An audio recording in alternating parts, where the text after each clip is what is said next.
Assalamualaikum dear students, I am Mariam Khan and you are watching the Progressive Learning. Today we are talking about structure of teeth. Physical appearance of teeth तो हर बंदे ने देखी है, लेकिन आज हम इसकी डीपली स्टडी करेंगे और देखेंगे कि टीथ किन किन चीज़ों से मिलके बनते हैं और इनके कौन कौन से पार्ट्स होते हैं. Now let's get started. Structure of teeth. A tooth is differentiated into three parts. First part is crown, second is neck, and third is root.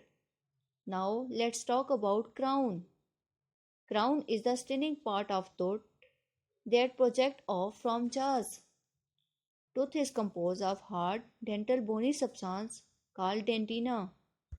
It encloses pulp cavity that remain filled with pulp and made up of blood vessels, connective tissue, and odontoblast. इसके अलावा crown is externally covered by hard and shiny layer called enamel. ये जो आप लोगों को अपने दांतों के ऊपर चमकती हुई लेयर जो है वो नज़र आती है, ये एक्चुअली इनेमल है. ठीक है, it is the hardest part of the tooth. Examine the given picture to understand them clearly. ये जो आप लोगों को दांतों से ऊपर जो है वो केप लाइक स्ट्रक्चर नज़र आ रही है, एक्चुअली ये क्या है, क्राउन है. ठीक है. Now talk about neck. It is the second part of the tooth, lies between crown and root. Mean that it is the middle part of the teeth, but it remain embedded in gums. यानी ये भी gums के अंदर ही रहता है. The next one is root. It is the deeper part of the teeth and it remains in alveolar socket. मतलब वो part जो डीप डाउन गम्स के अंदर रहता है उसको हम रूट कहते हैं, और जो रूट के ऊपर होता है उसको लेकिन वो जाज से बाहर नहीं आता उसको नेक कहते हैं, और जो पार्ट हमें सामने नज़र आता है उसको हम क्राउन कहते हैं. अब अगर हम रूट्स की बात करते हैं तो इसका जो टर्मिनल एंड होता है इट मे बी ओपन और क्लोज. ठीक है. In case it is open rooted then it grow unlimited. यानी वो दांत जिनका टर्मिनल एंड जो होता है वो ओपन होते हैं वो हर वक्त बड़े होते हैं, एवर ग्रोइंग होते हैं. ठीक है. लेकिन उनकी स्पीड जो होती है वो ग्रो की स्लो होती है. इनकी जो ग्रोथ होती है वो स्पीशी टू स्पीशी वेरी करती है. इस बात को हम अपने एक लेक्चर मेमेलियन क्लासिफिकेशन में भी डिस्कस कर चुके हैं, जिसका लिंक आपको डिस्क्रिप्शन में मिल जाएगा.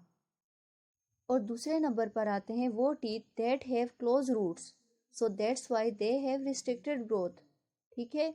इनकी जो ग्रोथ होती है वो महदूद होती है. ठीक है, आप लोगों को समझ आइए. यानी कि टीथ जिनकी ओपन रूट्स होती हैं वो एवर ग्रोइंग होते हैं, लेकिन जिनकी क्लोज रूट्स होती हैं वो रिस्ट्रिक्टेड ग्रोथ वाले होते हैं. ठीक है. आप अपने टीथ को ही देख लें. ठीक है. आपके जो टीथ होते हैं वो एक खास हद तक बड़े होते हैं और उसके बाद क्या हो जाते हैं, रुक जाते हैं. Now let's see the picture of teeth to clear their structure. Now our next topic is types of teeth. दांतों की मुख्तलिफ किस्में होती हैं जिनको हम वन बाय वन स्टडी करेंगे. The very first is on the basis of shape. यानी आप लोगों ने देखा होगा कि कुछ दांत बड़े होते हैं, कुछ दांत छोटे होते हैं. जैसे उनका साइज मुख्तलिफ होता है वैसे ही उनका फंक्शन भी मुख्तलिफ होता है. Morphologically it can be divided into two types, homodont and heterodonts. Homodont, when all the teeth present in similar shape and size, it's called as homodont.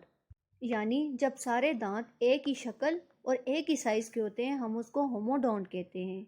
And that type of teeth are present in all vertebrates except mammals. But when all the teeth have different shape and size and function, we call them heterodonts. यानी जब सब दांतों का काम, size और शक्ल एक दूसरे से मुख्तलिफ होती है हम उसको हेटेरोडोंट कहते हैं. Heterodonts are present in mammals except dolphin. Heterodonts are distinguished into several types. The very first is incisors. These are most anterior teeth in the jaws. यानी ये जो बिल्कुल सामने नज़र आने वाले हमें जो दांत नज़र आ रहे होते हैं वो क्या होते हैं, इंसाइजर्स होते हैं. They are chisel like and use for gnawing and nipping. यानी ये जो दांत होते हैं ये चीज़ों को कुतरने के लिए इस्तेमाल होते हैं. ठीक है. जैसे कि आपने रेबिट और इसके अलावा माइस वगैरह के अंदर ये देखे होंगे जो कि इनको यूज़ करते हैं चीज़ों को कुतरने के लिए. And their last character is they have persistent open pulp cavity. Due to open pulp cavity, we can say that these are ever-growing teeth.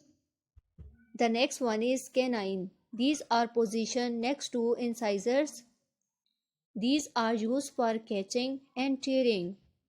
यानी ये वाले दांत चीरने फाड़ने के लिए इस्तेमाल होते हैं. Canine and incisors have single roots. ठीक है, इन दोनों के अंदर जो रूट होती है वो सिंगल होती है. आप लोग इसको पिक्चर में देख सकते हैं कि जो कैनाइन होते हैं और इंसाइजर होते हैं इनके अंदर जो है वो सिंगल रूट होती है. उसके बाद आते हैं प्री मोलर्स. ठीक है, प्री मोलर्स वो दांत होते हैं जो कैनाइन के बाद प्रेजेंट होते हैं. दे हैव 1 or 2 रूट्स, यानी इनके अंदर एक या दो रूट्स होती हैं. They are truncated surface for chewing, यानी इनकी जो सरफेस होती है वो थोड़ी चौड़ी होती है जो कि चबाने के लिए इस्तेमाल होती है. ठीक है, जैसे काओ, शीप, गोट वगैरह होती है तो इनके जो दांत होते हैं वो चौड़े चौड़े होते हैं. जो प्री मोलर्स होते हैं वो काफ़ी चौड़े होते हैं ताकि वो चीज़ों को इजीली चबा सकें. अगर हम अपने प्री मोलर्स भी देखें तो हमारे प्री मोलर्स भी चौड़े होते हैं जिनके ऊपर हम खाना चबाते हैं. Next one is molars. They have broad surface for chewing. They have 2 or 3 roots. Molars की जो सरफेस होती है वो प्री मोलर से भी थोड़ी चौड़ी होती है. ठीक है, इसके अंदर 2 या 3 रूट्स जो है वो प्रेजेंट होती हैं और इसके अलावा इनकी जो चौड़ी सरफेस होती है ये भी चबाने के लिए इस्तेमाल होती है. यानी प्री मोलर्स और मोलर जो हैं वो चबाने के लिए इस्तेमाल होते हैं. ये सारी थी on the basis of shape, यानी शेप के हिसाब से जो है ये एक दूसरे से सारी क्या करती थी, वेरी करती थी. अब हम देखते हैं on the basis of attachment. जैसा कि हम लोगों को मालूम है कि जो टीथ होते हैं वो किधर लगे होते हैं, जाज के अंदर लगे होते हैं. ठीक है, तो इनकी अटैचमेंट भी होती है डिफरेंट टीथ की डिफरेंट होती है. ठीक है, और on the basis of attachment भी इनको डिफरेंट ग्रुप्स के अंदर डिवाइड किया गया है. The very first is acrodont. When teeth are attach to the free surface, यानी एक्रोडोंट वो वाले दांत होते हैं जब कोई भी दांत जो होते हैं वो जा के ऊपर उसकी सरफेस के ऊपर अटैच हो. ठीक है, उसकी कोई डीप डाउन रूट्स ना हो, वो जा के अंदर मर्ज ना हो बल्कि उसकी सरफेस के ऊपर अटैच हो. ऐसे दांतों को हम एक्रोडोंट कहते हैं. और इस तरह के जो दांत होते हैं वो शार्क और फ्रॉक्स के अंदर प्रेजेंट होते हैं. The next one is pleurodont. In this condition, teeth are attached to the inner side of the jawbone by their base. यानी प्लूरोडोंट के अंदर जो टीथ होते हैं वो जा की इनर साइड पे अटैच होते हैं. ठीक है, उसकी पहले हमने क्या, एक्रोडोंट में जो टीथ होते हैं वो सरफेस पे अटैच होते हैं, जबकि प्लूरोडोंट में जो है वो उसकी जा बोन के इनर साइड पे जो है वो दांत अटैच हुए होते हैं. And their example is urodele and lizard. The last one is thecodont. Such teeth are the characteristics of mammals. यानी थीकोडोंट जो है वो मेमेलियन करेक्टर है. Thecodont have well developed roots implanted into deep individual socket called alveolar socket. यानी thecodont वो वाले दांत होते हैं जिनके अंदर वेल डेवलप्ड रूट्स होती हैं. जैसा कि हम लोगों ने हेटेरोडोंट्स के अंदर कैनाइन, इंसिजर, प्री मोलर और मोलर पढ़ा और देखा कि उनके अंदर डीप डाउन रूट्स होती हैं. ठीक है, तो ये थीकोडोंट में आते हैं. They are not only present in mammals. Thecodont also occur in crocodilian species. पहले हमने टीथ की कुछ टाइप्स को स्टडी किया जो कि थी on the basis of shape and on the basis of attachment. लेकिन अब हम स्टडी करेंगे जो टीथ की टाइप वो है on the basis of replacement. यानी कि कौन से मैमल्स के अंदर कितनी दफ़ा जो है वो दांत गिरते हैं और फिर न्यू दांत आ जाते हैं. The very first is मोनोफायोडोंट. In this type only one set of the teeth develop.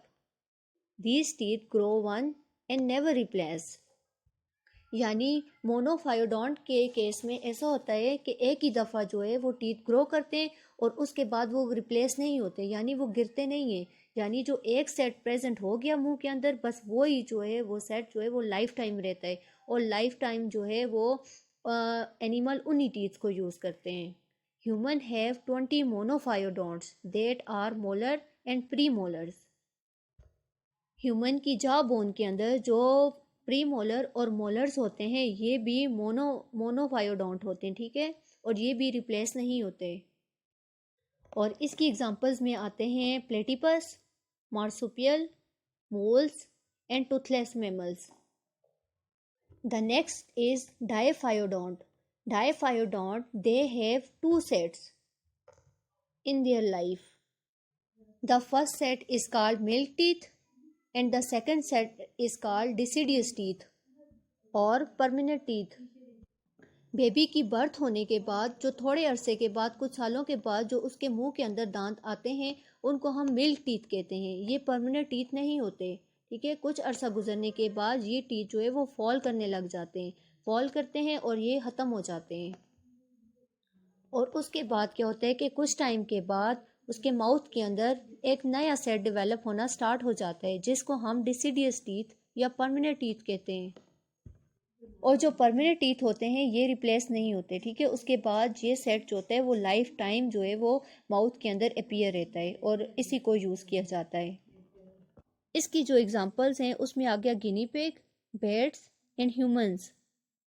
The last one is polyphyodont. It's mean that they are replace their teeth in finite number of the time during the life. और इसकी example आ गई crocodile की. Crocodile replace it front teeth 50 times in their life. अब हम इनका general overview देखते हैं. तो मोनोफायोडोंट वो दांत होते हैं जो कि एक ही सेट होते हैं और होल टाइम वही रहता है, होल लाइफ वही सेट रहता है.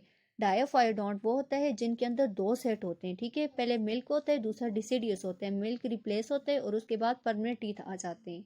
And the last one is polyphyodont. तो पोलीफायोडोंट वो होते हैं जो कि इनफाइनाइट नंबर में अपने जो टीथ होते हैं उनको रिप्लेस करते रहते हैं. एक ख़त्म हुआ दूसरे, दूसरे के बाद तीसरा, इस तरह ये सिलसिला इनका कंटिन्यू रहता है.